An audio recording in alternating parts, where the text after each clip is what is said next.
protesters want you out of office. How do you respond to that? Everybody is entitled to their opinion. I have a job to do. We are a country of rules.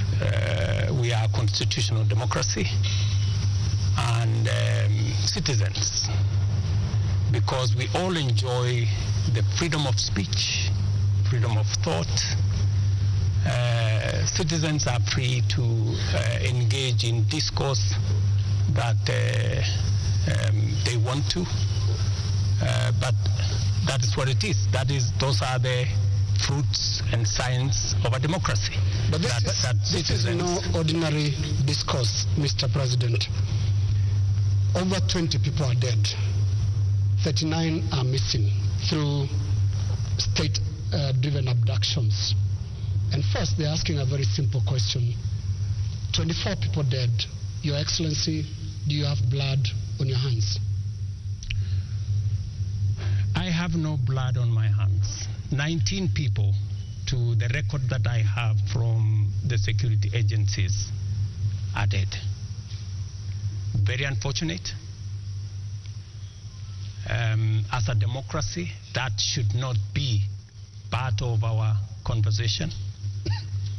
2.4 billion of property has been destroyed. The office of the Chief Justice has been burnt.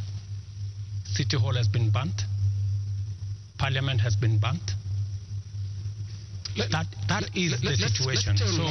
We have 19 people dead. Your Excellency. We have 19 people dead. I said 24. You said 19. Let's stay on lives. And number two, Your Excellency, on abductions. Your Excellency, let's stay on lives. There are people who are burying their children, whether they're 19 or 24, and they're watching now, and they want to see how you feel about the deaths. Give us your feelings, Your Excellency. Let me tell you. And we could give examples, Your Excellency. There is a 12-year-old boy, Kennedy Onyango from Rongai, whose mother narrated how his boy was basically just going to get books for his schoolwork. There is Rex Masai, who was shot in the middle of the street in Nairobi. And these are real human beings. Don't you feel a sense of responsibility for what is going on in the country? Let me tell you the following. Any life that is lost is something that must bother anybody, beginning with myself. And it is the reason why I have told you that when I came into office, I said three things. Number one, I said there will be no extrajudicial killing in Kenya. That's number one. And I have made sure that there is no extrajudicial killing in Kenya. That's number one. Number two, when I came into office, I said I want an independent police service. And I did sign the necessary instruments so that the police does not need permission, does not need authority, and does not report to the office of the president. The police operational, financial independence, I have made sure that the police don't have to ask me, don't ask anybody. They operate independently. And number four, it is true that children got into situations that they became victims of the demonstrations. What started to all of us, and I have spoken about it, I have said the young people who have stepped forward to engage in the political discourse of their country in a peaceful manner, tribeless, are a welcome development in Kenya. That I said. But let me also say the following. These great young people who have stepped forward to prosecute their agenda the affairs of the country, I am certain that they did not ban parliament. Criminals and other agents who took advantage of a legitimate concern of Kenyans stepped in, went and banned the Chief Justice's office, went and banned City Hall, went and banned Parliament, and destroyed property of innocent citizens. The parents, Mr. President, what are you telling them? These things have happened under your watch. I am telling every parent, I have kids like they do, and I care when there are issues in town where criminals can take advantage of situations and create a situation where the police have to use rubber bullets, the police have to use live bullets in some cases, because that is what an independent police service has to do. And I am sure the police have a record and have an explanation for every incident that they were engaged in. And here is the incident, Mr. President. Just a moment. Here is the incident, Mr. President. This boy, 12-year-old, took 8 bullets into the body of a 12-year-old boy. What would you tell the mother of that boy? That boy is alive, right? No, it's not. Kennedy Onyango died. He's died. So he's the one who died? Yes. So you're not talking about the person who was shot with rubber bullets? No. Yeah? Shot with bullets 8 times. Let me tell you. Yeah. In Ngong, this is the situation in Ngong, right? In Ngong, there was an incident where the police were overpowered by criminals. They took firearm from the police.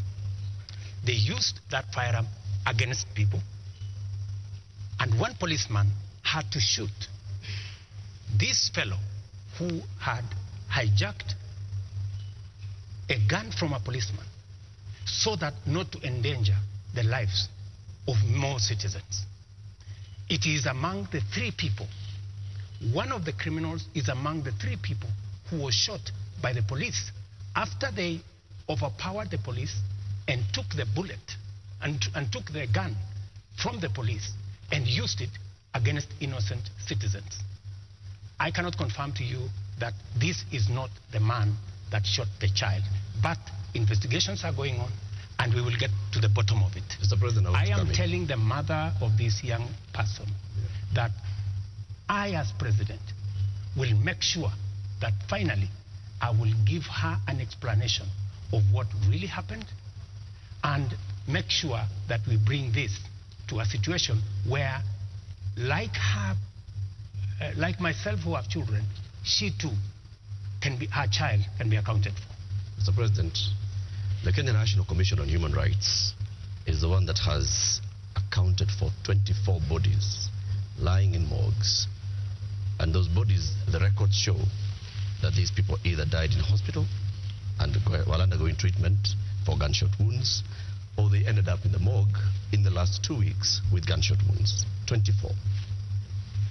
These 24, Mr. President, are you saying that the security agencies have told you that these 24 were criminals, that these 24 were armed, they were posing a danger to the police officers, and that is what necessitated the police to use live bullets on them? Because the circumstances for the police officer to use a live bullet is clear, even in their own code of operations.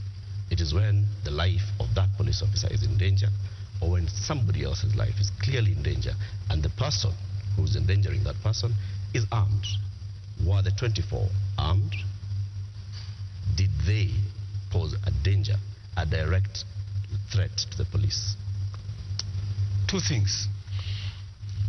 The same Kenya Human Rights Commission, Kenya National Commission. The government agency. Yeah, the government agency. Yes. Told the nation that there was a massacre in Githurai and 20 people were killed in Githurai. Were 20 people killed in Githurai? Really?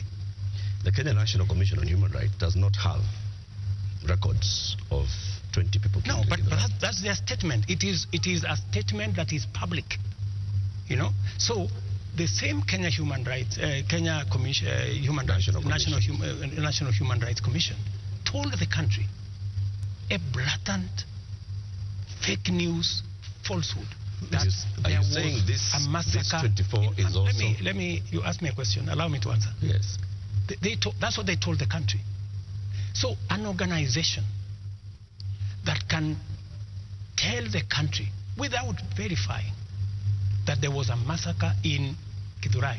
In fact, BBC, on that account, went to investigate in Githurai. And of course, you know, you have read, BBC has said there was no massacre in Githurai. Mr. President, there was one person who was shot by the police. Let me answer. So, an organization that is as reckless as to say there was a massacre when there was none, now is telling us there are 24, the police are saying 19. We will find out where the numbers are. Okay. But that is the credibility of the organization that you're telling. Mr. President, that may well be. Let me also... My question, just on that issue, was, so that Eric can follow up. The people who died... Yeah, that's where I'm coming. Were they a danger to the police? That's where I'm coming. Are they the criminals that you're talking about? Let me tell you two things. There will be an investigation on how these 19 Kenyans died. There will be a clarity, an explanation for each and every one of them. I have told you one situation where somebody accosted the police, took over the firearm, started to shoot at people, endangering the lives of many other Kenyans. He was shot by the police. There is a situation in Parliament. How did the invaders in Parliament? They invaded Parliament and went straight for the armory at the Mausoleum. They went straight at the armory at the Sergeant at Arms office. Those are the investigations that we will get into, and a proper explanation will be given to the country. Are weapons lost? What I am saying... Are the weapons at the armories and the Mausoleum and inside Parliament? That is why there will be an investigation of how these armories were attacked. These people know that they were in Parliament. Mr. President, you may not believe the Kenya National Commission on Human Rights, but surely you would believe your own deputy, who has said there's been a return to extrajudicial killings and abductions, contrary to what you and him promised the people of Kenya. Let me tell you, I am the president, and I speak for the government of Kenya, right? I made 3 commitments that I will make sure the police is independent. And I did that on my first day in office. Number 2, I said there will be no extrajudicial killing in Kenya. I have kept my promise. Number 3, I have told you that if there is any arrest by the police, that does not amount to an abduction. In my very honest opinion. Let's pause for a moment, Mr. President, and I just want us to go to that video over there, which will play on air, and let's pause and watch it together, Your Excellency. Let's watch this video. Tell them to the people of Kenya, there are enough intelligent people to differentiate what is good from what is better and what is best.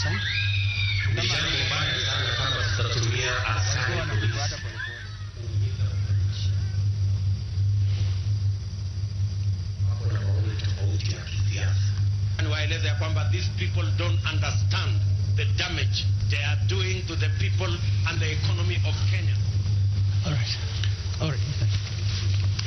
Yes, the video in contention here was recorded earlier today. Yes. That of former MP Alfred Keter being abducted in broad daylight. Mr. President, before you even talk about the entire incident, the children were screaming, and a sound that we believe belongs to the wife was also heard, screaming in distress. How does that make you feel? 3 things. I have told you, I made a deliberate decision to make sure that the police operate independently. That's number one. Number two, I have told you, if the police summon Linus Kaikai, and Linus Kaikai refuses to go to the police, are the police not entitled to come and look for you? When the police come to arrest you after they have summoned you and you didn't show up, is that an abduction? So let's have this as a confirmation. That no, I'm just asking you. Let's have this as a confirmation, Your Excellency, that Alfred Keter was summoned by police. He refused to the police have issued a statement. I would suggest, instead of us having a back and forth, the police have released a statement. Can you check what the police have released, the statement? And you still not answered my question. Which the wife and children screaming that way. I mean, how do you feel, Your Excellency? I mean, my friend, every child, every mother feels the same when their parent is under attack. I mean, that is what it is. But let me ask you, what about the children? What about the children of those who have lost their lives because of the criminality of others? Don't they feel the same? So we just need to be a country of the rule of law. Impunity cuts both ways. Those who respect the law must be protected by the law. Those who do not respect the law must face the full force of the law. That's how it operates. That's how we will have a society. Here is the same way, we must condemn excessive use of police powers, but we must equally deal firmly and decisively with criminals who put the lives of other Kenyans in danger, destroy property of hard-earned earnings. There are many people, Linus, in this demonstration that have lost livelihoods, that today their children are crying. Today their wives are in tears because they don't know how to face tomorrow. Mr. President, their businesses have been wiped out. Yeah. Their incomes have been destroyed. I have just told you 2.4 billion shillings worth of business has been destroyed. And today, as I talk to you this evening, there are families who have tears. There are families who do not know how to face tomorrow. And I've asked you very specifically, President, how do you feel about those tears, especially those who have been killed by police bullets? It is horrible. It is horrible. When you find a situation where people are grieving, whether they are grieving because their parents have been arrested or they are grieving because their hard-earned earnings of many years, monies there, I have on my phone people who are saying, I borrowed money. My whole loan has been wiped out. My whole barber shop has been destroyed. My whole hardware has been looted and burnt. And they are in tears. So I must equally work with the police to protect all these citizens. And it cuts both ways, Linus. It cuts both ways. Using the rule of law. Absolutely. Let me take you to just step by step. Absolutely. The rule of law. The rule of law says. The rule of law requires the police to investigate a matter, to, when they have sufficient evidence, present that to the ODPP. The Director of Public Prosecutions takes people who are culpable to court. That's the journey in the rule of law, Mr. President. Mm-hmm. In the case of 39 people who have been abducted, and the abduction here, we're using it deliberately because of the manner in which the people have been arrested, like we've seen in the case of Alfred Keter. Others who've been picked up from their houses in the middle of the night, and they are held incommunicado for more than 24 hours outside of what the rule of law says. And then they are not taken to court, so they are not charged with anything. That is outside of the rule of law. So in one instance here we are saying we are not following the rule of law. In the second instance, Mr. President, you have people who were unarmed, like in the case of Rex, who was shot in the middle of the night, unarmed, who have been shot by police and they've ended up dead. 24 of them. You say 19. That again is extrajudicial because there is no justification that has been produced to show that there was justification for the police to use the excessive force. So basically we are showing examples where the rule of law, which you promised to uphold, which you also set and said, this is what the police has been doing. And you said, Mr. President, as you took office, that the problems with the police service also are going to the top, the leadership of the police service. And you promised the people of Kenya that you're going to hold the police to account outside of the rule of law and accountability, which comes to your desk. Are you holding the police accountable for 39 people abducted, for 24 people killed, for 627 people arrested and not charged, for 431 people injured by live bullets, rubber bullets, tear gas canisters, police batons? Latif, as I have told you, we must operate within the parameters of the rule of law. And I agree with you. The police must never act outside the framework of the rule of law. They must do that which only the Constitution and the law allows them to do. And it is very clear that any operation of the police outside the parameters of the law, the police will be held to account. Whether it is holding citizens beyond the stipulated time, but I must be thoroughly clear to you. When police arrest somebody, there is a constitutional timeline which they are allowed by the law to hold that person. 24 hours. That does not amount to an abduction. 24 hours. In my opinion. A case in point is what has just been said here about what happened earlier today. And you guys clearly said in this conference that was an abduction. I mean, it's just clear now that it is not an abduction. They're not this is an arrest. And the police have come forward to say, this is the situation, we have arrested this person, and it is just good for us to all of us follow the law. And I agree with you, the police must act within the law. But let me ask you one question also, Latif. I have never, in this conversation, which is now 20 minutes in, are you guys bothered about the fact that Parliament was burnt? Are you guys concerned that millions of businesses of Kenyans, hardworking Kenyans, were destroyed? How do you feel? But it all how do you feel? It all happened under your watch, Mr. President. No, but this is at the end of the day, this is why we are saying you sought to keep us safe. We must be even. You know, we must be even. The police have a difficult job. They have to make sure the peaceful demonstrators are protected.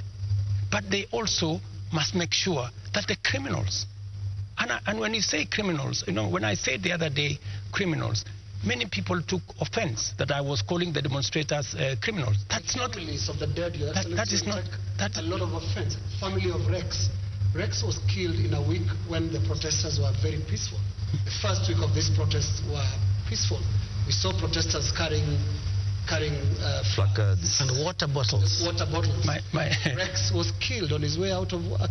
Let me How do you feel? I mean, let me tell you when they hear you say criminals. I mean, are you telling me Rex is the one who burned Parliament? But Rex died without breaking anything. No, I'm just telling you. He died. Rex there are criminals who infiltrated and caused mayhem. And in fact, some of the criminals are actually harmed. They actually harmed the peaceful protesters. Many of the peaceful protesters, they lost phones. they were attacked. In fact, some of the peaceful protesters were attacked by criminals, including a clear example of the one I have explained to you, that they overpowered the police, took the gun from the police, and started shooting innocent people. So we must deal with this situation globally. Mr. President, I feel for Rex and the mother.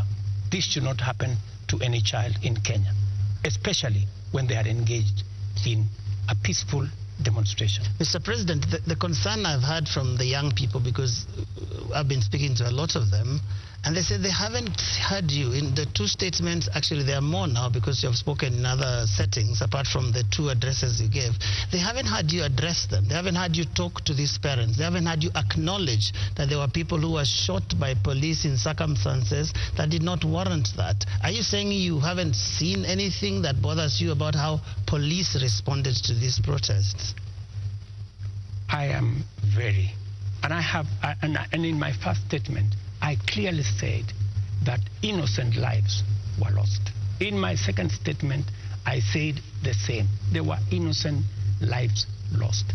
But also equally, as a person who is responsible, I must think about those who are suffering because they were innocent. But I must also be concerned about those who are suffering because criminals cause them immense harm. And that is the balance that I need to be able to lead a country. I must protect everybody. I must protect the protesters, and I must be concerned about their lives.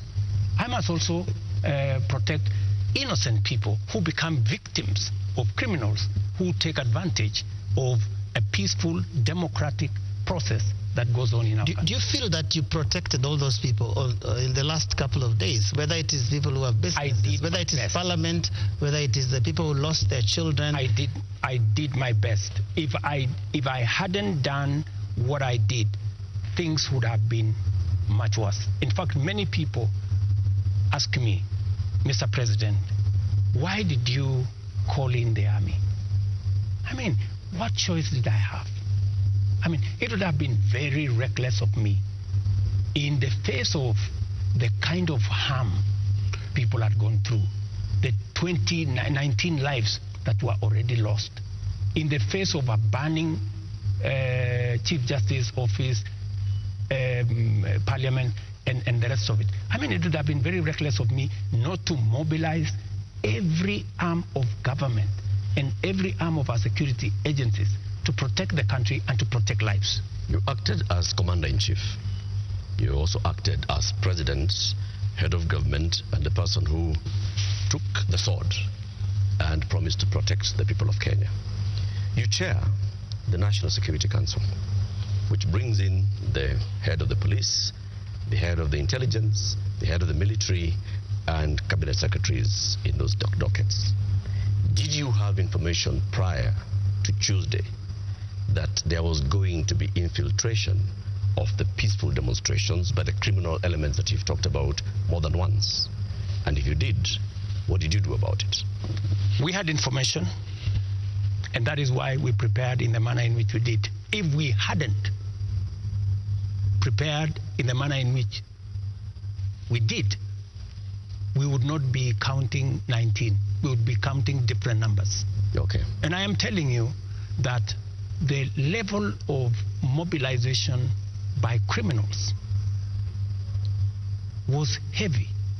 In fact, many of the peaceful protesters, many of the young people, very well-meaning young people, left the town by 10, maybe 11, because they realized, and in fact you could hear them in their zelo.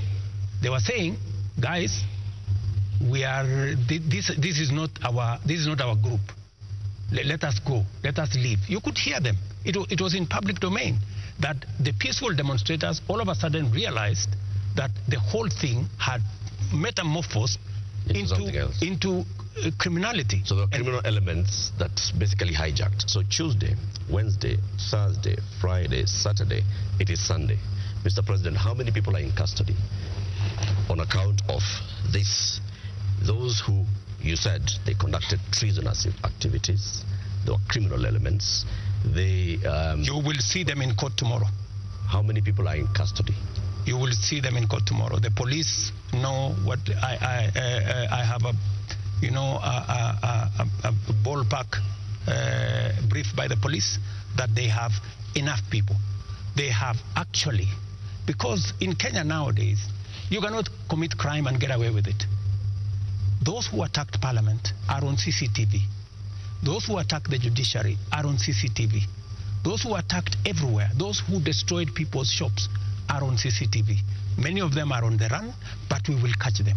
Similarly, Your Excellency. Are the Similarly, Your Excellency. in Similarly. So to your question, so the police are at it, because if we don't deal with impunity, we will not have a country. Now, similarly, Your Excellency, you speak of them, protesters, being on CCTV. Not the protesters, I'm saying the criminals who attacked Parliament. Right. Now, every policeman also, without uniform, conducted an abduction, has also been captured on camera. Those who captured Shad Kiprono were captured on camera. Those who captured Alfred Keter today were captured on camera. And a number of other such incidents. Similarly, so that because I can hear you balancing. Yes, that's correct. Yes, are we going to see action against the killer cops, or were they doing what you are saying you had to do to prevent this from being bad? Any killer cop who went beyond what is provided for in the law, action will be taken against them. But to your question, are you telling me, Linus, that a police officer becomes only a police officer when they are in uniform? No. Police officers can identify themselves even when they are in civilian. So, and when a police officer comes to you and says, this is my ID, I am police officer, you are under arrest for the following reasons, that is legitimate. You cannot tell me that because they were in civilian, then what they did was wrong. And that's not what they do. And that's not what they did to Alfred Keter or Shad Kiprono. Were you there? We have the CCTV footage. It's there. I would suggest, Linus, that we be fair to the police as well. Mr. And I have given you my word. Any police officer who does anything beyond the provisions of the law know the consequences. Just as any citizen who also participates in actions that are outside the law, they also know the consequences. And it is our responsibility to make sure that security agencies act in accordance with the law. As citizens, we act in accordance with the law so that we can have a law-abiding, rules-based, rule of law-based country. As things stand now, Mr. President, are you satisfied with how the police handled this whole matter? I think the police have done the best they could.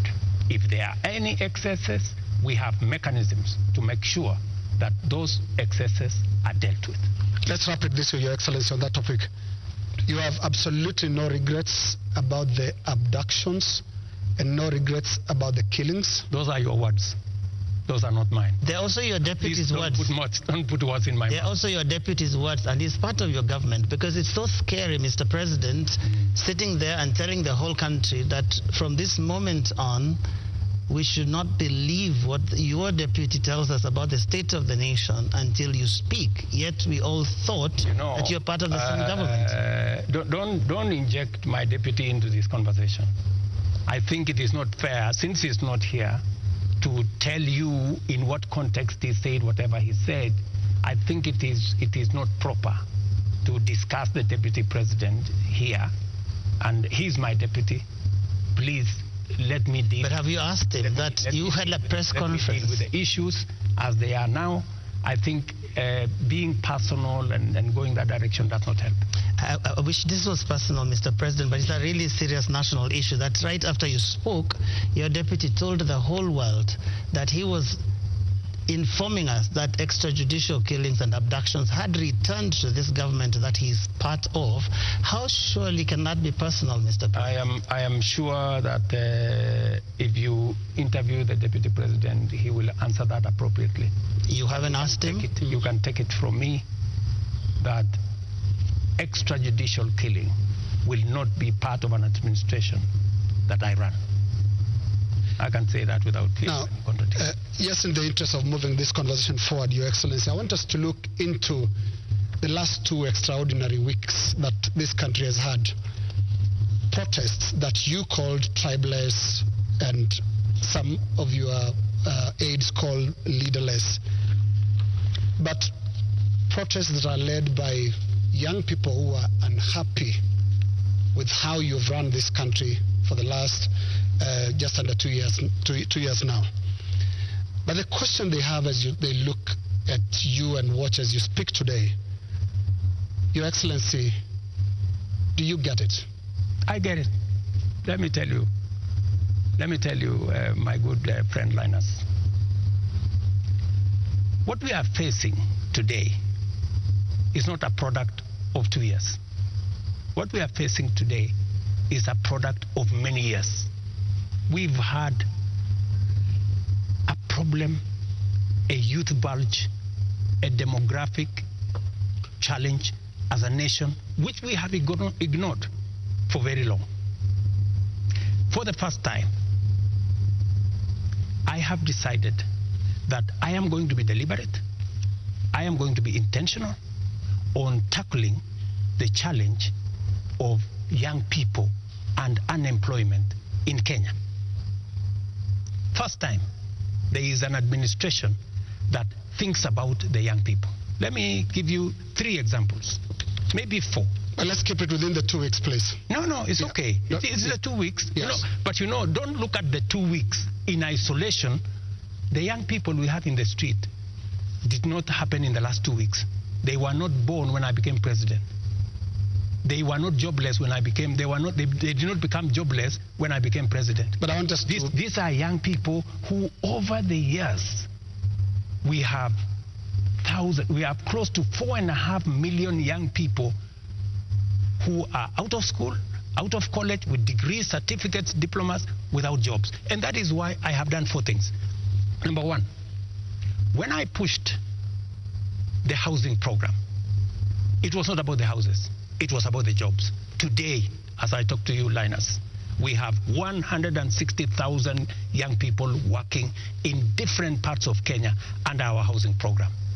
In Mukuru here in Nairobi, and I challenge you, Linus, to go there tomorrow, there are close to 4,000 young people working who were jobless. Number 2, I have a whole program on digital jobs.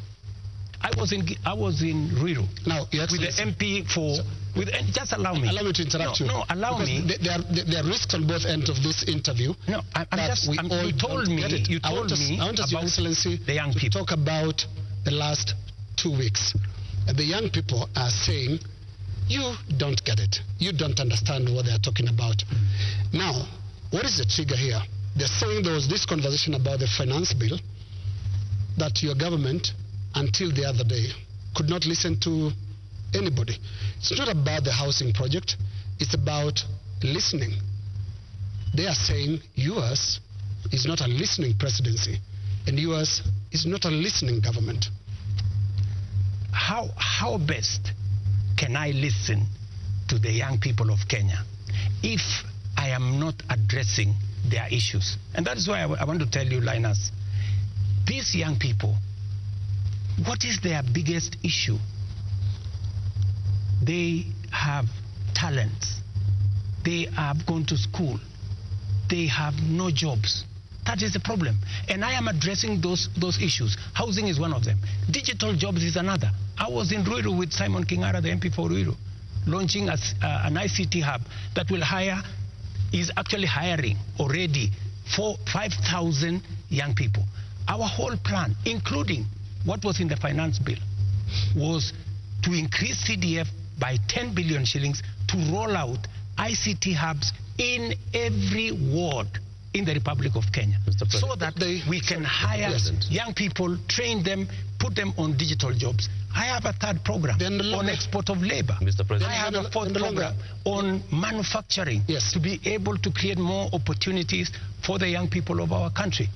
And we want to inform you, they're no longer just talking about things that can be done to them as a demographic.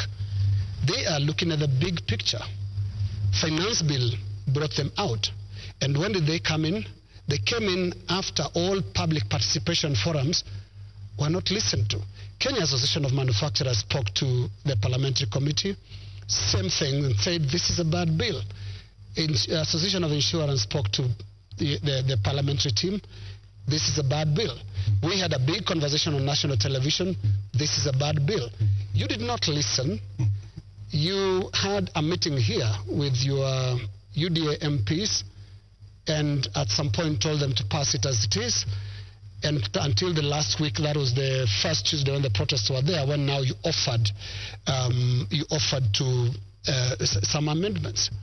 They're saying you're just not listening, and it's not about them. It's about the big picture issues, and we'll come to them, including the question of corruption, which is not really a youth thing. Indeed, Mr. And just to add on to that, Mr. President, been more Mr. President, I just want to come in your analysis. I just want to add on to that, Mr. Because I want to add because let me just finish it. It's the same question. Okay. Same question.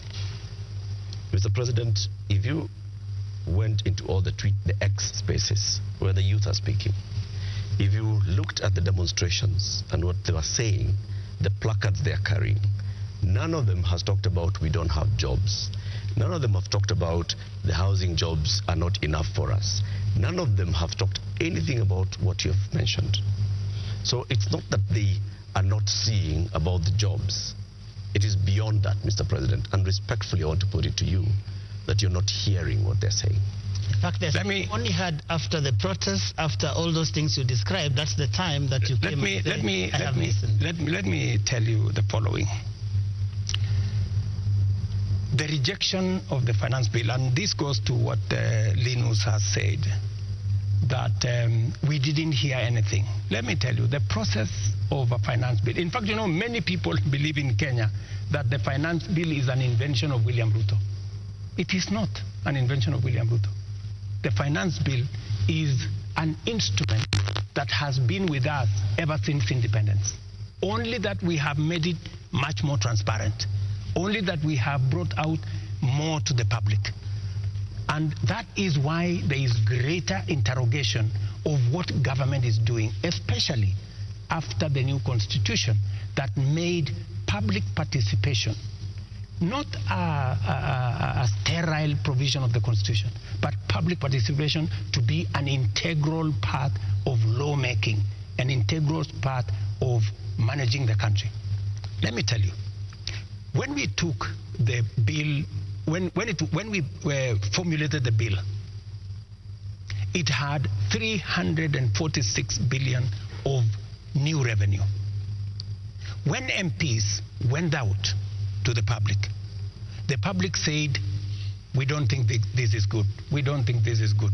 It was reduced by 140 something billion shillings. It remained just 200 billion. Doesn't that amount to listening? No, it doesn't. That the public said, reduce this by...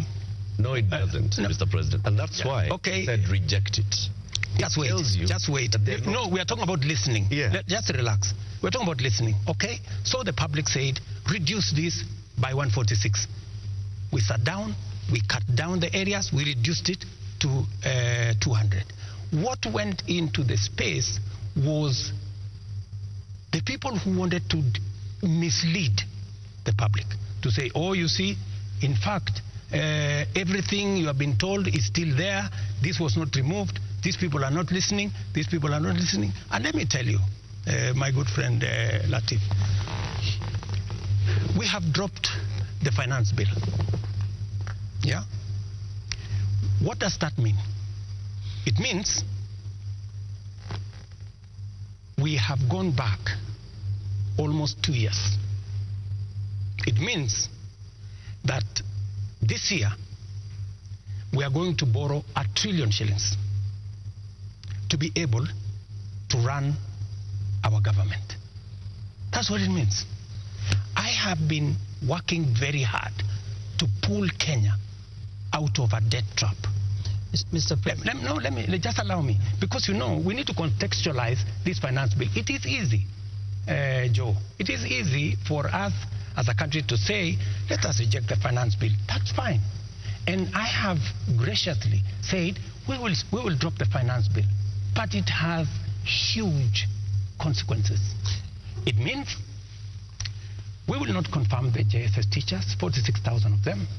It means we cannot support our farmers with 2 billion shillings for us to make sure that farmers get a fair return of 50 shillings per kilogram, per kilo of their milk. It means we cannot sort out the coffee deaths. It means we cannot support the cherry fund. It means we cannot sort out the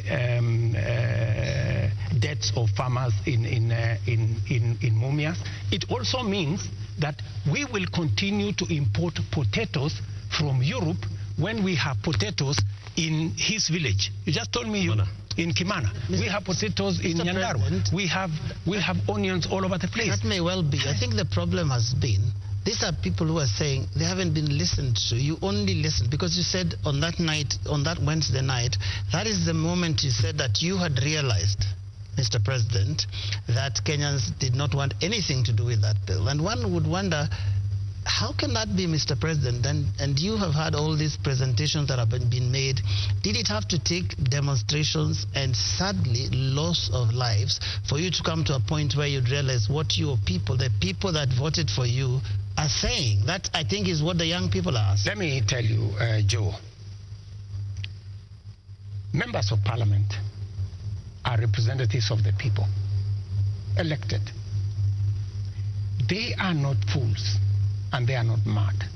And I want to say, one day, Kenya will know that the MPs who voted yes are the true heroes of Kenya. Those are the people who saw the opportunity for us to unchain our country from debt trap and take our country to the future. Let me tell you, Joe, and I want to say this to the people of Kenya, that my plan was to make sure that in the next 3 years, maximum 4 years, we have a balanced budget, where Kenya is not the country where we are today. Let me tell you, gentlemen, and I want to tell the people of Kenya the following. We are in a very difficult financial position. This is something that the people of Kenya must understand. And that is why I am happy that we have a crisis. This crisis will help us be candid and speak to each other properly and contextualize where we are. We raised this year 2.3 trillion from our taxes. Of that 2.3 trillion, 1.1 trillion went to debt financing. 1 trillion went to salaries. What did we do? We had to go and borrow to pay the counties. We had to go and borrow to fund our education. We had to go and borrow to fund. Now, the funding gap we have done with the finance bill going down is that instead of borrowing 600 billion, we are going to borrow 600 billion plus 346 billion. That is close to 1 trillion. And let me tell you, my good friends, and I want us to be honest with ourselves. This is not how a country will get to a status where we are proud of our nation. This is not how we are going to. This is not how we are going to grow. And that is why, Linus, this situation, this crisis is a very important inflection point that we can sit together, assess. Let us agree. And I have no problem. Let us agree. Yeah. Do we continue borrowing? And let me give you the statistics. When in 2013, Linus, just allow me 1 minute, please, with a lot of respect. Okay. In 2013, the debt stock of Kenya was 1.8 trillion. For 10 years, that increased 5 times to 11 trillion, 10 point something trillion. We built a lot of roads. We connected a lot of electricity. We did many things in 10 years. But we were doing it on debt. Today, we don't have the luxury to borrow because we have reached the limit. And today, let me finish. Today, all the money we borrowed from 2013 is maturing. That is why the biggest challenge that we have as a nation is that we are spending 1.1 trillion every year of taxes we collect from ordinary Kenyans to pay debt, and not the whole debt. That's interest alone. Yeah. Interest principal comes to 1.8 trillion this year. So, my good friends, and yet you want to tell me, William Ruto, don't collect domestic taxes. Go borrow more money. No, Mr. President. That's not what they're saying, President. And what is the alternative? Yeah, and I just wanted to come to one. No, what is the alternative? Just help me there. Yeah. Because there are only 2 things you can do. Either you raise money from taxes or you borrow. Period. There is no magic here. There are Kenyans, Your Excellency, right now who do not listen to all that. Yes. They are not interested in that. That's okay, but that's the reality. If you do not want to listen to reality. Hang on, Your Excellency, because I need you to address a very important issue here. And that is one of a trust deficit. There are Kenyans who watch you, Your Excellency, and I don't know whether you are aware that they don't trust what you say. They don't believe what you say. Are you aware, Your Excellency, for example, that a lot of Kenyans increasingly don't associate the truth with you? That is your assessment, because you have never associated the truth with me from the beginning.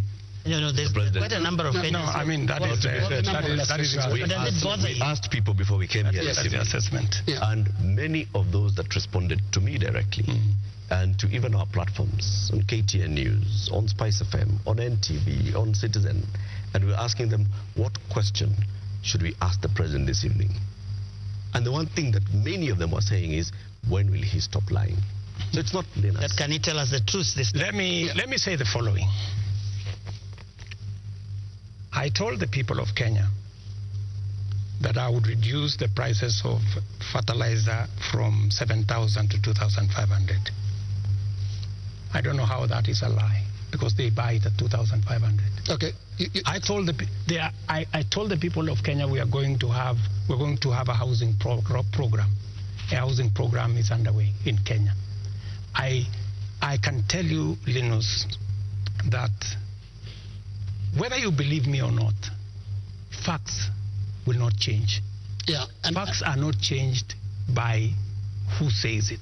And allow me to step back a bit, Your Excellency. And facts are very stubborn. Allow me to step back a bit. Yes. And what I'll do is we'll play clips, just a little combination of clips of yourself speaking not too long ago, and I want us to listen to that. I'll stand out of the way because you said it's me that doesn't associate the truth with you, and I would like you to respond to yourself, to the clips that we are going to play.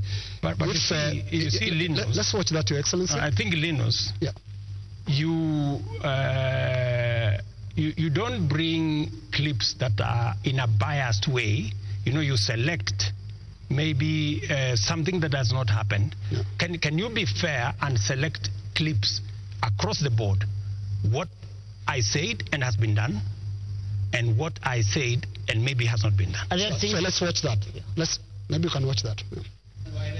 These people don't understand the damage they are doing to the people and the economy of Kenya.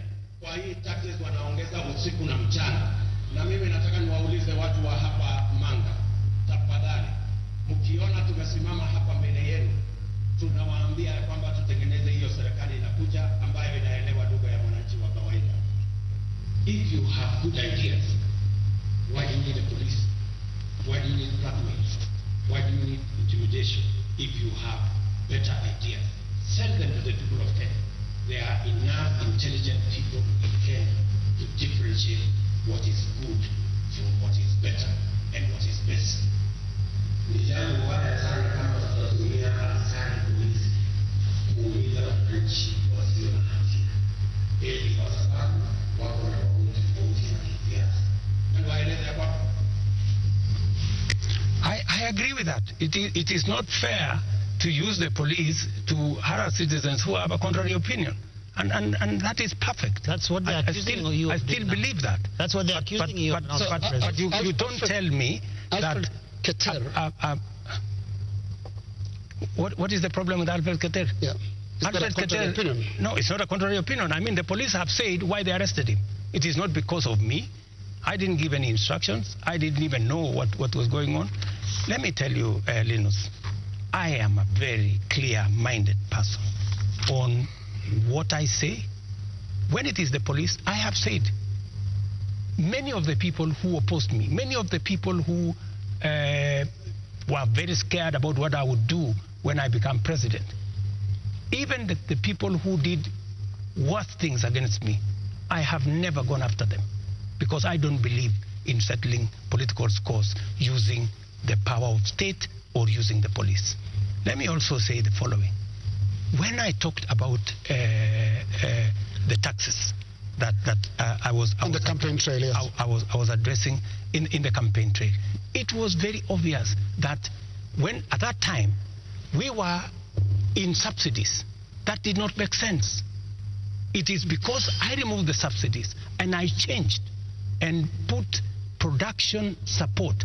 That is why today the price of unga has come down from 240 to 100, because I changed the model, I changed the configuration, and it is giving us results. But are you aware, Mr. President, that the thing perhaps apart from now the police brutality that people associate you the most is the issue of taxes? I'm sure you know the name they call you. You've actually talked about it even yourself. This guy that they want to come down. Let me tell you, my good brother, Ageo. When I came into office and I assessed the situation, and it was no longer possible for us to borrow money, I had to be honest with the people of Kenya. I had to tell them we have two options, right? And even as we imposed taxes, we explained, we made sure that there was adequate, elaborate public participation on what it is that we were trying to achieve. And let me tell you the following. I have done the best that I could globally. Today, our country has tremendous respect from many quarters globally because of what I have done. I have raised the profile of our country. Today, I was in Narok, and the tourism numbers in 2022, 1 million tourists. In 2023, last year, 2 million tourists. This year, by God's grace, we will get to 2.7 million tourists because of the profile that I have done for the country. I know somebody will say that that there is no truth in that, but call the tourism sector. They will tell you themselves that all hotels in Kenya today are operating 80% upwards, which is a new phenomenon in Kenya. I will also tell you that the international community have developed enormous confidence in Kenya. I see people who are saying, why did William Ruto go to China? Why did William Ruto go to Europe? Why did William Ruto go to America? Let me just tell you the following. When I went to China, to be able to put equipment in 70 of our technical training colleges. Today, the contract has been signed, the equipment is being manufactured.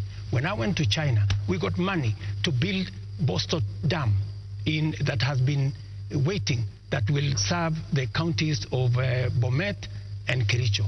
When I went to China, we got money to build, we got 30 billion shillings to build roads in Nyandarua, in Kirinyaga, in 8 other constituencies in Kenya. That's why I went to China. When I went to America, we got a $1 billion facility to be built in Naivasha that is going to be the biggest data center in Africa, funded by UAE, working with Microsoft and Kenya. When I went to the US, we also agreed Kenya became the only country in Africa that is going to benefit from the CHIPS Act, where we will be manufacturing computer chips with other countries. Kenya will be among the first, will be actually the only country in Africa that will benefit from that. And so many of the young people who I see today, those are my targets for the future. So it doesn't bother you that there's this tag on your head as a president who has overtaxed Kenyans, and that the sufferings that we are going through is because of excessive taxation that you have imposed on Kenyans? That is what I was asking about. You see, if I am called Zakayo, yeah, because I have explained to the people of Kenya that the option we have is, if we continue borrowing, we will go down the cliff. If that is what is going to take Kenya to be saved from a debt default, I don't mind being called Zakayo, because it is a sacrifice worth making. Mr. President, every morning on Spice FM, we have 4 hours of a talk show. And many times we ask people, even those who come to the show, to tell us what is it that the nation is saying when we are seeing people out on the streets. And many of them, even when we said that we were coming, you have invited us to come and have this conversation this evening, they said, tell the president that he's tone deaf. And we ask why and how. And they say, when William Ruto took over as president, he took over a budget of 3.2 trillion shillings. He went to Parliament and he said, Honorable Speakers, I believe that this budget is too high. We should cut it by 300 billion shillings. So you believed barely 1.5 years ago that you can run the country with 2.9 trillion shillings.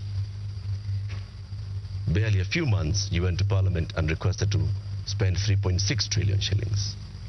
This year, you went to Parliament and initially requested to spend 4.2 trillion shillings. And what do they see in return? They see extravagance in government. They see a government that is pushing gung-ho to employ new people called CASs. They see a government that is purchasing new motor vehicles and trips that are extravagant. They see opulence with those that are close to the president appearing in public carrying wads of cash. They see condescending attitude from those who serve in this government when they're asked, why are you spending? And they respond the way they respond. Your advisors speaking the same. And so they see a government where the president is telling people, we are going to live within our means. We are all going to tighten our belts. We have austerity. They end up with their children not going to school because for months JS teachers are on strike. They end up with, right now, 91 days where clinical officers have not been to work. 91 days, Mr. President. We ended up with intern doctors going on strike for weeks because the government says it has no money. We end up with people going to the hospitals and there is no medicine.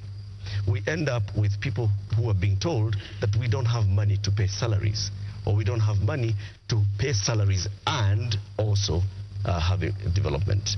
Yet, they see all this extravagance and opulence from those in power. You are tone deaf, Mr. President, that's what they say. Well, I guess that's why we must have a conversation. That's why we must have a conversation. And I'm very happy for us to have this conversation so that we can put the facts on the table and we can all of us make a decision. But let me tell you the following. I've listened to you, and let me also tell you that today the universities, which were almost closed, they had debts of 60 billion shillings. have enhanced their budget by 40 billion shillings, the universities, because education to me is very important. It is the greatest equalizer. Today, the universities can confirm to you, and I was sitting here with the vice chancellors, that I made the right decision because we are funding the universities better. Let me also tell you, I took the decision to hire additional teachers, 56,000. It has never happened in the history of Kenya. Why? Because education is the greatest equalizer. Many parents in rural Kenya take their children to schools that have no teacher. And we are disadvantaging them. The children of the poor get the worst form of education. They have no chance. I decided, because I said it is bottom up, I decided that I'm going to put more money in making sure the child of every Kenyan has an opportunity to be their best by giving them the correct education. I decided that I am going to put money in farming. The first year, I put 10 billion shillings in fertilizer subsidy, a program that had been scrapped for 5 years. The difference is obvious. Today, by God's grace, we have a harvest. The prices of food commodities has come down. Day before yesterday, Latif, there was a release of where we are with inflation. Inflation in Kenya is now 4.6%. When I came into office, it was 9%. Inflation coming from food products. It was reported not by me, by the institutions that are charged, 4.6%. We have, where I have invested money, I can account for it. Right. And it is making a difference in the lives Their of concern many. is on extravagance in I will come to opulence in on opulence and extravagance. Every trip I have made, I have not made any trip outside Kenya to go and do things that are of no benefit to this nation. I can account for every trip that I have made outside our nation, whether it is on projects or programs or investments or even the profiling of this country to put it in good standing for us to attract investment. In fact, the Nairobi Stock Exchange, which was almost closed, was rated the best in the world. Not said by William Ruto, but it was in the public domain by Bloomberg.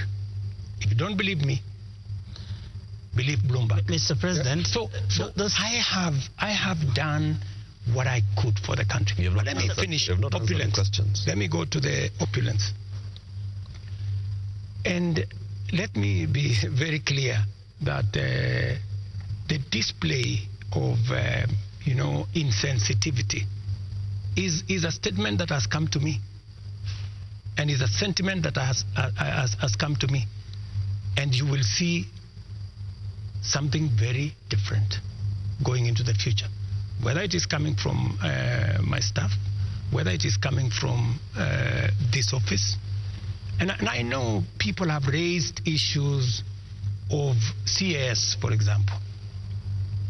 I deliberately, even after Parliament had approved the position of CAS, I have not appointed any CAS because I realized that we were in a situation that we could not. And no CAS will be appointed until we have an economy that can support more opportunities.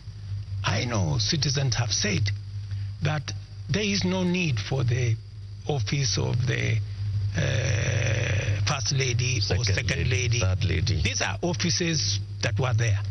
But because we have to live within our means, those offices from tomorrow, this new budget which is starting tomorrow, they will not be part of our equation, because in the face of what has happened, we have to trim down every other area.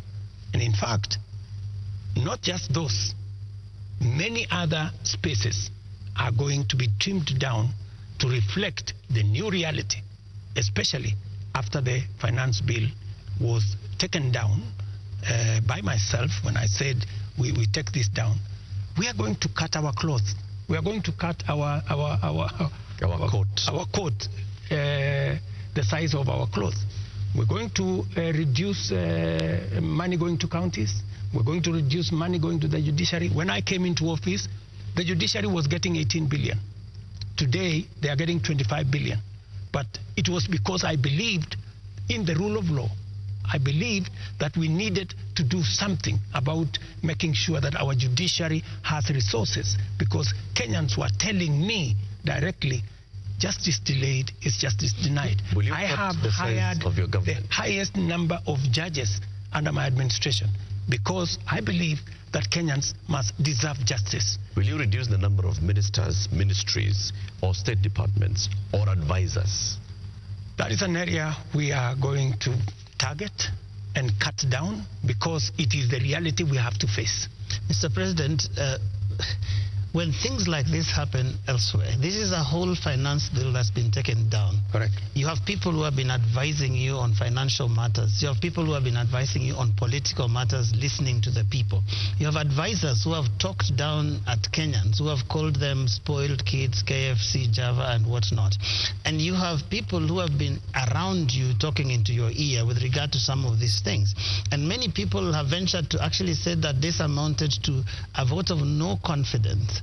Is there going to be some kind of shake-up that actually acknowledges that this is not where we should have been, and therefore, I am sorry, Kenyans, and this is what I'm doing about it? Because short of that, how are we to know that we will not find more of the same? Watch this space.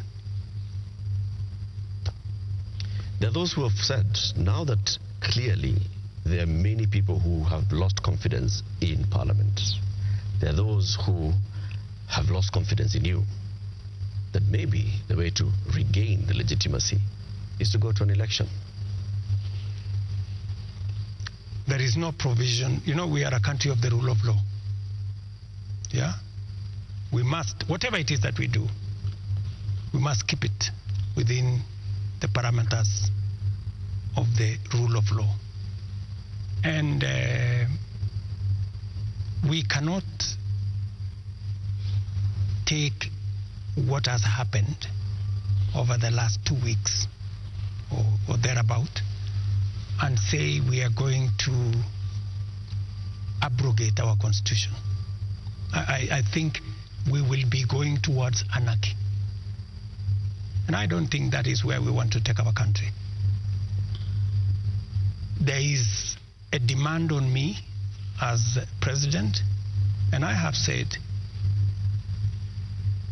because of where we are, because of what has happened, there is going to be a thorough cut down on many things, whether we are talking about allowances, maybe even we should have a conversation around salary.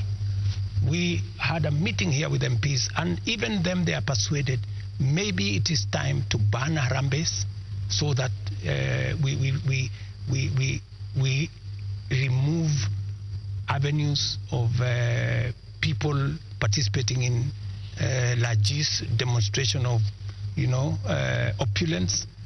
And I want to tell you that I am going to take action. I am going to work on this. I know what we should do, but I am also not going to be reckless and take the country into a crisis. I will make sure that I act responsibly and listening to what the people of Kenya are saying. I don't know if this will preempt you, Your Excellency, but one of the most serious concerns that have been coming out, including in the Gen Z demonstrations, is the question of corruption. And right through this interview, you've not mentioned the word. And even as you go into that, I want to give you two illustrations. Kenyans dealt with or encountered the problem of fake fertilizers. And you never took action against your cabinet secretary for agriculture. before that, we had the scandal around the importation of edible oil, which, Your Excellency, we don't know where the edible oil is to date. I don't think it ever found itself to the market. Again, there is a cabinet secretary in that ministry. And also, what got into the market was condemned sugar. And when we look at all the information around these three cases, these are people close to you. They're cabinet secretaries. And so you are unable to take action against them.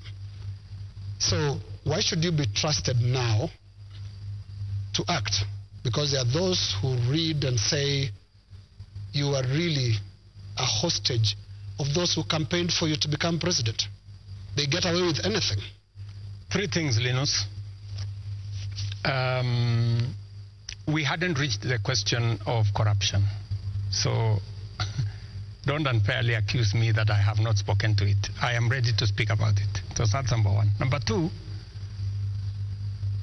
I fired the CEO of KEBS when the sugar thing came up. Number two, on fake fertilizer, the minister, Mithika Linturi, was taken through a process in Parliament. The CEO of National Cereals Board, the General Manager of National Cereals Board, and other 7 members of staff are in court as I talk to you.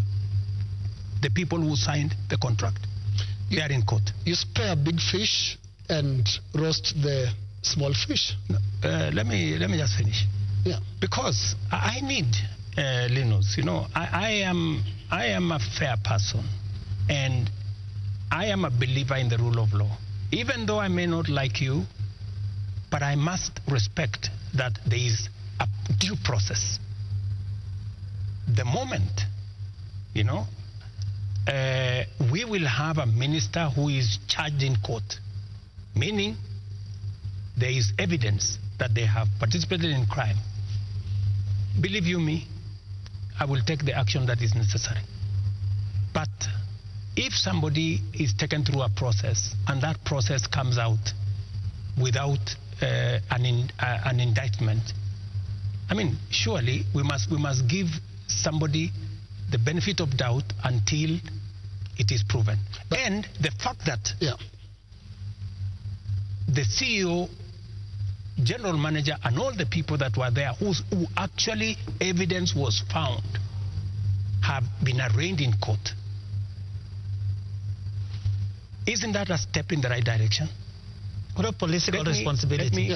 What a political responsibility. Let me finish. And then number 3, the other one you asked me was edible oil. The people who are involved in edible oil, I fired them, and they are in court. We have a new management in Kenya National Trading Corporation. In fact, we've just hired a new management for the Kenya National Trading Corporation. So those are actions that I have taken. And for your information, void of what Joe is calling political responsibility. Yeah. But you see, gentlemen, if there is no evidence against a minister, surely do you want me to fire somebody if there is no evidence?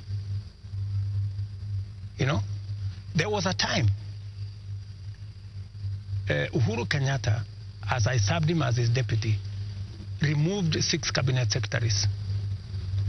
But eventually they were found that they were innocent, and we had to appoint them to be ambassadors. You know, so some of these, you know, actions must be tampered with process of law, you know, due process. So unless we follow due process, gentlemen, we will end up being something else. Allow me just a moment, Eric, in a moment, because up to this point, Your Excellency, if I don't want us to lose the context, the last 2 weeks have been extraordinary. We've never seen anything like this. You have KDF troops in the streets of Nairobi. Up to this point, Your Excellency, and including on the question that I've just asked you of accountability within your government, do you think you are addressing the grievances that have made thousands of Kenyans across the country in places that were unimaginable to get out to the streets to say Ruto must go? Do you think up to this point they feel you've addressed their grievances? I am not in their space, so I am doing what I believe I should be doing. I have taken the responsibility to withdraw the finance bill with all the attendant consequences. That I have done.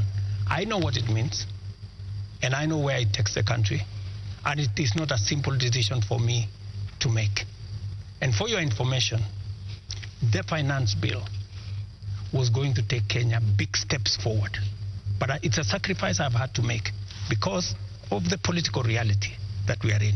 But it will mean counties will have to take maybe 30 billion shillings off their budget. It means we have to reduce CDF by maybe 10 billion shillings.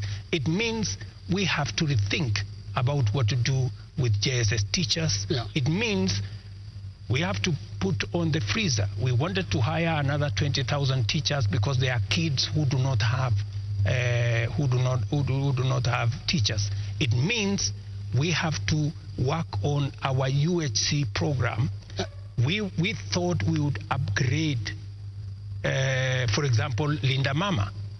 You know, we thought we would upgrade Linda Mama. Here's something, Your Excellency. It means we have to hold that, and it means many things. Just hold on, what else do you want to hear? You are speaking outward, but looking at the grievances, they are also asking questions inward from you, Your Excellency. And what I can hear from these grievances that have been expressed quite loudly, you said you are not in their spaces.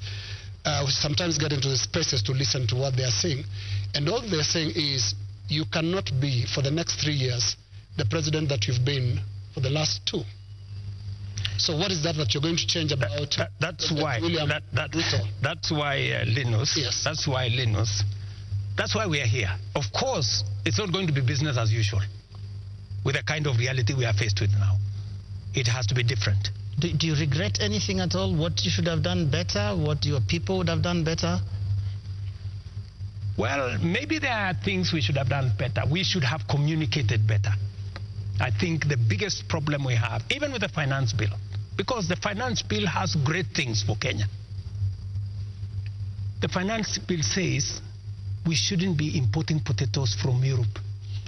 The finance bill says we shouldn't be importing onions or eggs from Europe. The finance bill says we should be growing our own industries. We should be manufacturing diapers in Kenya. We have 10 companies doing that. We should be manufacturing all those things in Kenya. We should be expanding our manufacturing capacity. That is what finance bill was talking to. But I am sure we will recover that when we have explained. The biggest challenge that I regret is that we didn't communicate better. Maybe we failed in explaining to Kenyans what the finance bill was all about. Because I promise you, if I am given a chance to explain to the people of Kenya what was in the finance bill and what the finance bill would have done for this country, every Kenyan would have agreed with me. But my regret is that they would say you were here, Mr. President. They said you would have explained. We didn't explain ourselves better. Maybe my communication team failed. Maybe I'm sure my communication team failed. Our communication architecture did not deliver, did not get the message out to the people of Kenya. In fact, if you look at what people were saying, they were saying, for example, there is a matter of land on the finance bill. There was no matter of land in the finance bill, not even a single line. And it is on that basis that people rejected the finance bill and many other things that were not in the finance bill. Now, communication is about words, Mr. President. Let's go to the deeds, because when you see what Gen Zs are doing, for the first time in the history of this country, we've had protests on the altar of the Holy Family Basilica, because the young people of this country are telling you the political culture, which you've been part of having politicians speak in church, converting the platforms into, converting the pulpit into campaign platforms, must end. So I'm not hearing you addressing and looking more inward into this whole picture that the Gen Z is painting. They're not just talking about some of those things that you're raising. On that, Linus, I have even had an occasion to speak to church leaders here.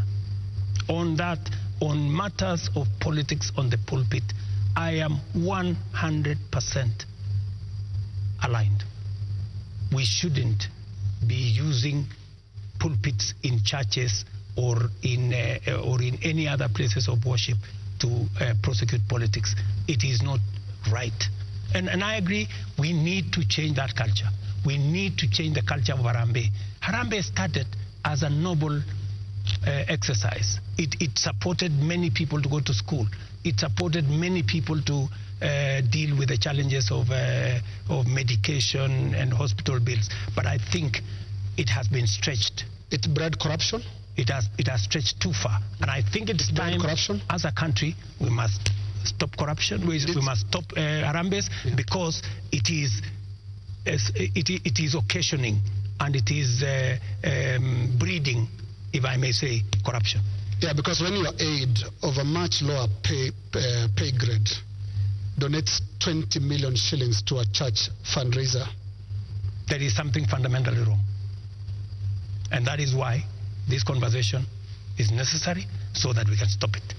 Conversation, Mr. President. On Wednesday, you said you are hearing that there's what the Gen Zs are saying, and you're going to initiate a conversation.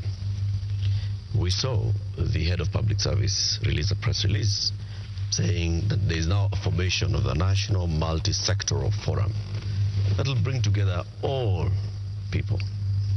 And you started having conversation with church leaders. The Gen Z, upon seeing this, are saying, we did not ask for a conversation. We asked for action. So what action is going to precede this conversation? Because the conversation is another talk. It reminds people of the NADCO talks, the BBI talks, IPPG talks that just happen and they just don't end. And people are saying, we want action, Mr. President. But right now, we will participate in action, in conversations maybe later. But for now, Mr. President, yes, what's the action? I promised that I will engage the young people. Yeah, I promised. I was just making good my promise. And I promised a multi-sectoral forum, and that's what I have put out. I also promised that these are some of the topics I want us to discuss. I want us to discuss debt. I want us to discuss taxation. I want us to discuss unemployment. I want us to discuss corruption. I want us to discuss these issues. And it was a suggestion, and I am open. I am hearing that the young people are saying, we don't want a multi-sectoral forum. Maybe we should have an engagement with the president on X. And I am open to having an engagement with the young people on a forum that they are comfortable with. You're ready for digital? If they want me to engage with them on X, I will be there. At this point, Mr. President, do you think you know what the young people want? I have many young people in my house. Are they telling you all is well? The same ones that are in all these other spaces. And they want an engagement. They have ideas. They have suggestions. And I am open. If what we are doing on the digital space, on the housing program, on the export of labor, on manufacturing, if they have suggestions, I am open to those suggestions. They can improve, they can change, they can make new suggestions. And I also have a responsibility as a father, because these are our children. I have also a responsibility to guide and to listen to them and to tell them, yes, on this, I agree. For example, let's not have a spouse's office. I agree. Let's not have CASS for now. I agree. Let us not have advisors. Advisors. We will agree. Let us not have churches being a space for politics. I agree. So many of these areas, we need to even have a conversation. If we are paying 46% of our revenues for salaries and wages, when the legally established space should be 35%. That is why I started a conversation with Salaries and Remuneration Commission. We must deal with the issue of wages and salaries so that we bring them down to 35% and leave more money for our development. That is a conversation I am very happy about. When? Mr. President, it's been 2 weeks. It's been 2 weeks of you saying every day we are going to have a conversation. We just you know what they say on social media? I say they call you the president of tutafanya, tutatenga, tutafanya, tutarudi. No, but I'm here. You're saying, but I'm here. We are going to have a conversation. I said within a week. I gave a timeline. Within a week. Yeah. So within a week we will have agreed on where are we meeting. Are we meeting at the X space? I am ready for that X space. Are we agreeing on this multi-sectoral? I'm waiting to see the suggestions that Kenyans have. I don't want to prescribe any suggestion, but when I give out a suggestion, I expect feedback. I expect people to say, maybe this is okay, maybe this is not okay, and then we agree on a way to move. Mr. President, any of them analyzing what you have actually said tonight on the issue of your advisors, your cabinet, what you're going to do, what Kenyans like to call heads that are going to roll as a result of this national shame, because that is what many people have called it. You have said, watch this space. And here there are all these other things that young people are asking you about. What is that concrete thing that you're telling them tonight that I have heard you? These are the things I've heard you say since all these things started, and this is what I have done. Because you seem to have withdrawn or declined to sign this finance bill rather grudgingly, but not in good faith, having understood what people were saying. You're regretting this thing, you're saying, you guys mutaona, mmekataa lakini mutaona. That is what we're hearing. Let me tell you that I will not lie to the country that putting down the finance bill is going to be easy. I'll not be a leader. I have to be brutally honest. And those consequences, it will start with me. To cut down the budget in my office, to remove what we call austerity, to implement an austerity program that will cut down on unnecessary stuff, unnecessary offices, or offices that we can take down. I am ready to even engage the young people and for them to, because they want an engagement. I too want an engagement for us to agree. So what do we do with the debt? What do we do with the following? What do we do with the following? They will tell me, do this, fire so-and-so, fire so-and-so, do this. And I will tell them what is possible and what I think we could do it differently. Or are you telling me that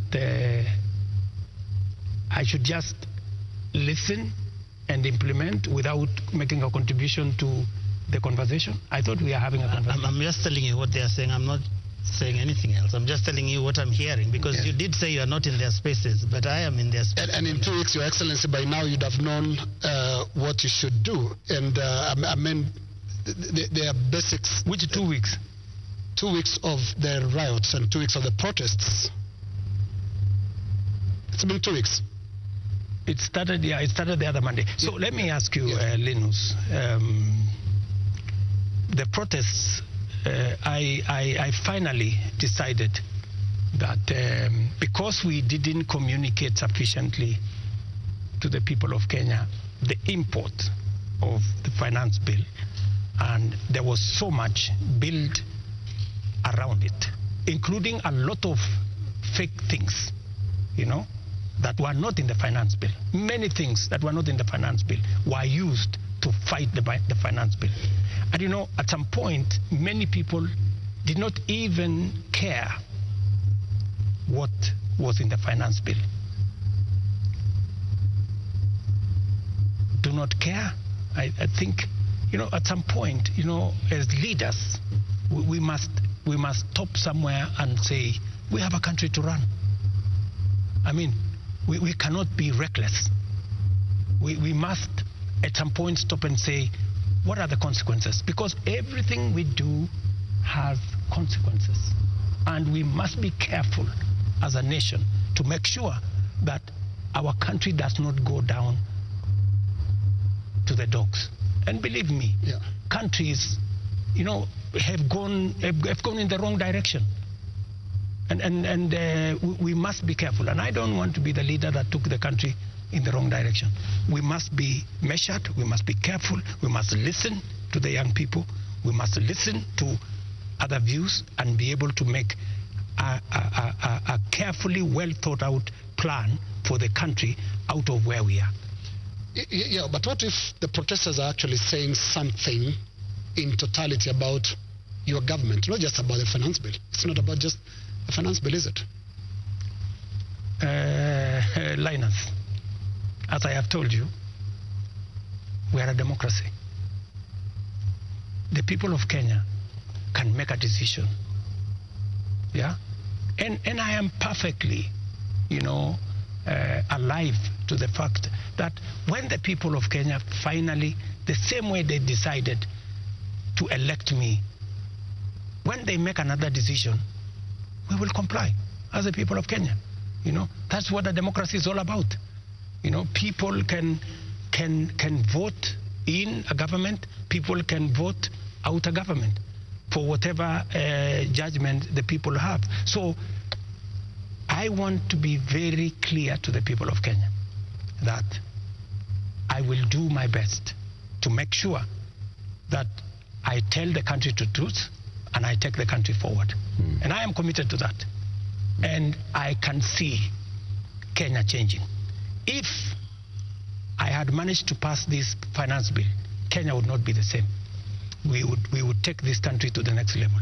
The kind of investment I have made, the kind of collaboration with many friends that we have done, we would begin to see this country soaring into the future. But all is not lost. Maybe we have taken one step back. Sometimes maybe it is necessary to take one step back to be able to take many steps forward. And that is my thinking of this situation. But surely it must bother you, Mr. President, that 2 years ago you ran such a euphoric campaign with things like Hatupangwingwi, and 22 months down the line, your State House is surrounded by the military. The military tanks, scary as they are rolling on the streets of major cities. And as we sit here today, people are saying Ruto must go. Surely that is such a fast slide. There must be something that causes one to pause and say, how did we get here? What happened here? And one would have expected an earth-shaking statement tonight that tells the country, I get it. Something has shifted in a major way in our country, and I'm also shifting as your president who's listening, and this is the new direction things are going to take. Let me tell you, Joe, I came into office at a difficult time. Yeah? We have a combination of coming out of COVID. We have a serious drought that hit our country. We had interest rates that went up everywhere. We went into a very difficult situation. What did many countries do? Many countries went and defaulted. And I don't want to mention countries because it's not right to mention. But almost 8 countries in Africa went down. Many people expected Kenya to be among the 8. But believe you me, I have carefully managed the economy of Kenya. Kenya is not among the countries that have defaulted. If anything, we have running programs in Kenya. We have a whole housing program that is running. We have a whole digital program that is running. We have made changes in our education. We've hired more teachers. We've made sure that we have a new funding model for our universities. We have supported our farmers. We have reduced the cost of living. We have done many things, even in the context of all the challenges that we have had. I am telling you, I came in and I believe I am the right person to be in this space when Kenya is in a difficult position, because I believe I am the person who can sort out the challenges that faces Kenya at a point like this. But when the public and the protesters, the Gen Z, some of who actually formed the base of your election campaign, are telling you, we are disappointed, you've not delivered. Hashtag Ruto must go. What do you tell them? Let me tell them the following. Good friends, the young people of our nation, my sons and daughters who supported me to win the election, I hear you. In fact, I saw, I think it was on your headline, a gentleman from my village who was saying, the president has let us down. Many children in this village are not getting jobs locally. That is why they are going abroad. Little did he know, my good friend from my village, that the children, the 500 of his colleagues around our village, are actually part of my plan on export of labor. They have actually, I intentionally supported them to leave the country because we got them jobs outside Kenya. So I am telling the young people of our nation to be patient. Our housing program is rolling. We will be hiring more architects, we will be hiring more engineers, we will be hiring more professionals to support our housing program. In the next 2 years, we will have 300, maybe 1,000 people working in that space. Be patient. We are sorting out the challenges that are facing our digital space. We are rolling out our digital space.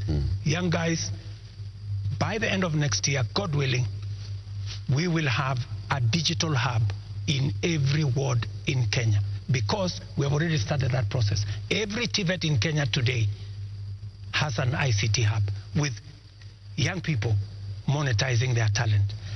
I want to tell them we are full speed into manufacturing. That is why we're saying we're no longer importing clinker, we're no longer importing steel, we're no longer importing clinker, we are no longer importing furniture. We are going to stop importing eggs, we're going to stop importing onions and all this, because we want to promote our local manufacturing to be able to create jobs for them. We are no longer going to be importing diapers or sanitary pads from other countries. They are going to be manufactured here. Mr. President, I have worked with the industries to make sure that we create opportunities for these young people. We are going to work with them to deal with the challenge of corruption. We're going to work with them to cut down on government largesse. I am going to make sure that we have a lean government that responds to the reality of where we are as a country. That is what I am telling my good young people. The young people. There's another group of young people. Please speak to them directly. Yes. The young doctors who are in university graduating this year, yes, who are going to look for internship in the next year. The young JS teachers who were on strike a couple of weeks ago, who are expecting to be absorbed into full permanent and pensionable contracts this year. The young clinical officers also who are graduating and they expect to go on internship. The other clinical officers who are hired on contract during COVID and other programs that are just contracts, and contracts are coming to an end. I am telling the JSS teachers, I had factored in 18 billion shillings in this year's finance bill to be able to transfer them to permanent and pensionable. Because in my phone, so many of them have asked me, Mr. President, we came in, we had an agreement that we are going to be interns for 2 years, we will move to permanent and pensionable. Although I don't have the finance bill, I want to tell them, give me a bit of time, let me figure this out, how we are going to do it without the finance bill. We had also put 3 billion shillings for the doctors so that we can be able to sort them out, especially the intern doctors and those who we intended to hire under our UHC program. I had put 10 billion shillings on the UHC program under the finance bill. That is now not in the equation. I have to figure out, let them just give me a little time. I'm going to figure it out again because I know and I feel and I made a commitment to them that we will do this. So even in the absence of the finance bill and even as we cut down on expenditure on many other areas, it is still my commitment that we will see what to do with them so that the job they are doing in teaching our children, in treating our people, do not go to waste. Mr. President, we're almost winding down this, but have you noticed that those young people, they actually have worked out the things that they believe you can take out and still be able to do the important things? Because you seem to have this elaborate plan, and I'm wondering where their views will fit in, because you seem to have this all worked out, but they probably don't want all those things. That is why they have figured out. That is why, you know, part of what I told you, Joe, is communicating, you know, and I hope this time round I find a medium where I can engage, you know, and I am ready to go to this X place to engage with them, and I want to tell them this is my plan. Okay, tell me how I can make this better.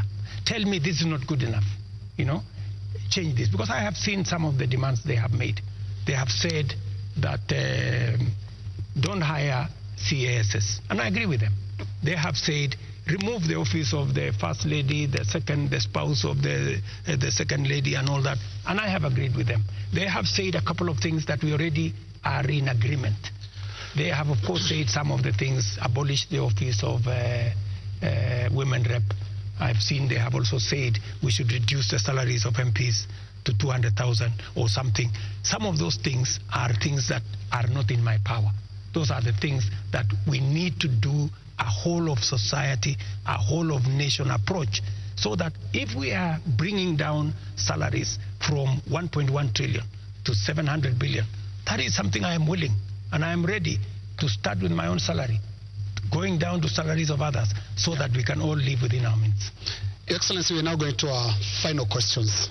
And my final question will be about the protest and the deployment of KDF, which you did a few days ago.